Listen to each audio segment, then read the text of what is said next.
Hi అండి, నేను మీ Rekha. Welcome back to Rekha's kitchen. ఈరోజు ఈజీ ప్రాసెస్లో వడలు ఎలా చేసుకుందామో ఈ వీడియోలో చూద్దామండి.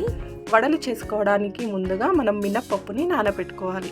నేను ఈ విధంగా 2 కప్స్ మినప్పప్పుని తీసుకొని 2 కప్స్ మినప్పప్పుకి 4 టేబుల్ స్పూన్స్ శనగపప్పుని కూడా వేసుకొని మనం ఈ మినప్పప్పుని నానబెట్టుకోవాలి. ఇలా శనగపప్పు కూడా వేయడం వలన మనకు వడలు మంచి కలర్ఫుల్గా క్రిస్పీగా వస్తాయండి. 2 టైమ్స్ బాగా వాష్ చేసుకొని మనం ఈ పప్పుని 4 అవర్స్ పాటు నానబెట్టుకోవాలి. చూసారు కదా, 4 అవర్స్ నానిన తర్వాత మనకు పప్పు ఈ విధంగా సాఫ్ట్గా నానిపోతుంది. ఇలా నానిన పప్పుని మనం మిక్సీ జారులో కొంచెం కొంచెం వేసుకుంటూ మిక్సీ చేసుకోవాలి.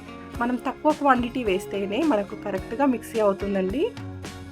ఎక్కువ వాటర్ వేయకుండా మిక్సీ చేసుకోవాలి. ఇలా మనకు వడల పిండి కొంచెం తిక్కుగా ఉంటేనే వడలు చేయడానికి ఈజీగా ఉంటుంది. చూసారు కదా, ఈ విధంగా కొంచెం తిక్కుగా ఉండేలాగా వాటర్ ఎక్కువ యూజ్ చేయకుండా మనం వీటిని మిక్సీ చేసి పెట్టుకోవాలి. ఇలా మిగతా మినప్పప్పుని మొత్తం మిక్సీ చేసి పెట్టేసుకొని మనము వడలని రెడీ చేసుకుందాం. నాకు వడల పిండి కొంచెం తిక్కుగా ఉంటేనే వడలు వేయడానికి ఈజీగా ఉంటుందండి. మీకు మిక్సీ సరిగ్గా అవ్వట్లేదు అంటే మధ్యలో ఒక్కొక్క స్పూన్ వాటర్ని వేసుకుంటూ కూడా మిక్సీ చేసుకోవచ్చు. ఇప్పుడు వీటిలోకి మన టేస్ట్కి సరిపడా సాల్ట్ వేసేసుకొని మనం ఈ పిండిని ఒక 5 మినిట్స్ పాటు బాగా కలుపుకోవాలి.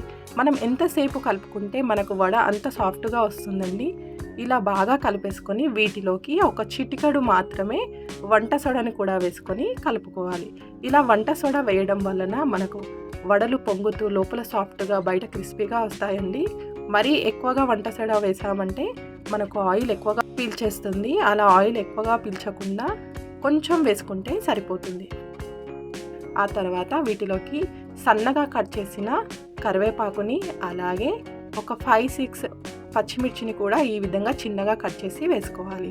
వీటితో పాటుగా సన్నగా కట్ చేసిన ఒక ఆనియన్ని కూడా వేసుకొని కలుపుకోవాలి. అలాగే సన్నగా కట్ చేసిన 1/2 కప్పు కొత్తిమీరను కూడా వేసుకొని వీటన్నిటిని బాగా కలిసేలాగా కలుపుకోవాలి.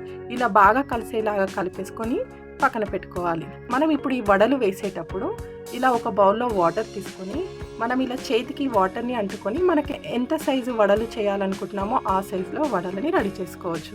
ఇలా పిండిని కలిపేసి పక్కన పెట్టేసుకొని స్టవ్ పైన ప్యాన్ పెట్టేసుకొని డీప్ ఫ్రైకి సరిపడా ఆయిల్ వేసుకొని ఆయిల్ వేడెక్కిన తర్వాత ఈ విధంగా చేతికి వాటర్ని అంటుకుంటూ మనకు కావలసిన సైజులో పిండిని తీసుకొని ఇలా రౌండ్గా చేసుకొని మధ్యలో హోల్ పెట్టుకొని ఆయిల్లోకి మెల్లగా వదలాలి.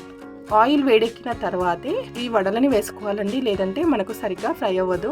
ఆయిల్ వేడెక్కిన తర్వాత మనకు ఈజీగా ఫ్రై అయిపోతుంది. చేతితో అయినా చేసుకోవచ్చు, లేదా ఇలా ఫ్లాట్గా ఉన్న ఏదైనా గరిటని తీసుకొని కింద వాటర్ని అప్లై చేసుకొని మనకు కావాల్సిన సైజు పిండిని తీసుకొని ఈ విధంగా రౌండ్గా చేసుకొని ఆయిల్లోకి మెల్లగా వదలాలి.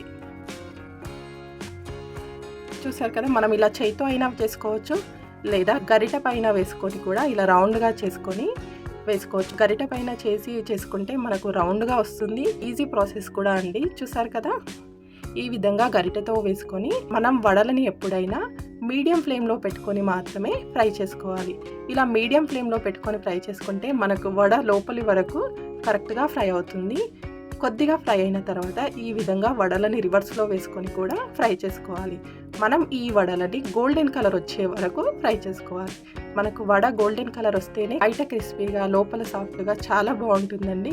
ఈ విధంగా ఫ్రై అయిన తర్వాత మనం వడలను తీసి ఒక ప్లేట్లోకి పెట్టుకోవాలి. ఈ విధంగా మిగతా వడలని మొత్తం ఈ విధంగా చేసుకుంటే మనకు టేస్టీగా ఉండే వడ రెడీ అయిపోతుందండి. ఈ విధంగా రెడీ చేసుకున్న వడలు మనకు టేస్టీగా చాలా బాగుంటుందండి. మనం వీటిని కూడా దేవుడి దగ్గర ప్రసాదంగా కూడా పెట్టుకోవచ్చు.